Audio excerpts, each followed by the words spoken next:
Frères et sœurs en Christ, je vous invite à remarquer ces deux noms qui sont mentionnés du chapitre 2 des Hébreux.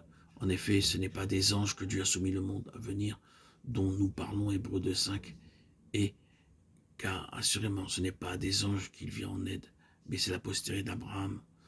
Il ne prend pas les anges, mais il prend la semence d'Abraham, Hébreux 2.16. Ce n'est pas aux anges, ce n'est pas aux anges. Le premier passage dit non, pas aux anges, mais à l'homme. Qu'est-ce que l'homme? Le second non à des anges, mais la semence d'Abraham. L'homme, c'est l'humanité. La semence d'Abraham, c'est une alliance d'amour. L'amour dans l'alliance. Si vous regardez en marge de votre Bible, vous trouverez probablement une référence vous ramenant à l'Ancien Testament au sujet de la semence. La postérité d'Abraham, 2 Chroniques 27, Ésaïe 41.8.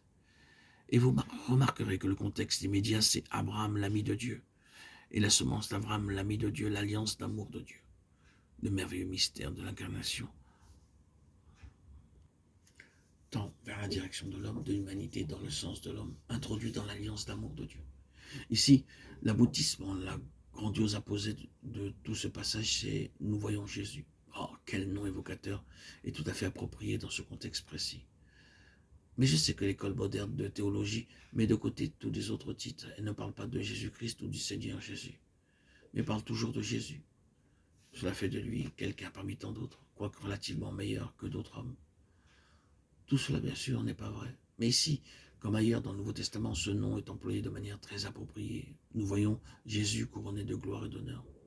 Jésus, le nom de celui qui s'est vidé lui-même, de celui qui est devenu homme, qui a pris notre humanité, un corps comme notre corps, une âme comme notre âme. Il a pris notre humanité. Lui, Jésus couronné de gloire et d'honneur, a conduit à la gloire et à l'honneur de notre humanité. C'est le cœur même du christianisme.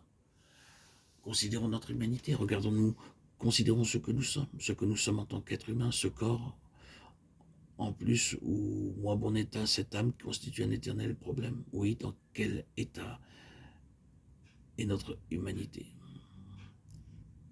Ceux qui ont été éclairés par l'Esprit de Dieu n'avanceront rien pour soutenir la cause de notre humanité. Nous serions plutôt enclins à admettre ce que nous sommes devenus. Mais il a pris en charge notre humanité pour la conduire là où elle est, couronnée de gloire et d'honneur. Et c'est la rédemption. C'est pourquoi le passage remonte au commencement. Tu lui as donné la domination sur les œuvres de tes mains, Psaume 8, 6. Tu l'as couronné de gloire et d'honneur, Hébreux 2, 7. Il a été potentiellement déclaré, tu as mis toutes choses sous ses pieds, Hébreux 2, 8. Ce fut le dessein créationnel pour l'homme, mais celui-ci a échoué et failli par rapport à ce dessein. Et l'humanité est devenue ce que nous savons. Il est venu du ciel, celui qui a revêtu cette humanité, la faisant passer par toutes les épreuves, toutes les tentations, toutes les pressions et ses conséquences, par l'opposition et l'antagonisme, par toutes ces forces qui visaient sa destruction. Il a pris cette humanité en lui faisant traverser tout cela, en la perfectionnant pour la conduire à la gloire. Notre humanité, votre humanité et la mienne, cette chose désagréable, il l'a rendue digne de demeurer dans la présence même de l'infiniment grand et glorieux Dieu saint. Ce fut certainement cela qu'il avait désiré.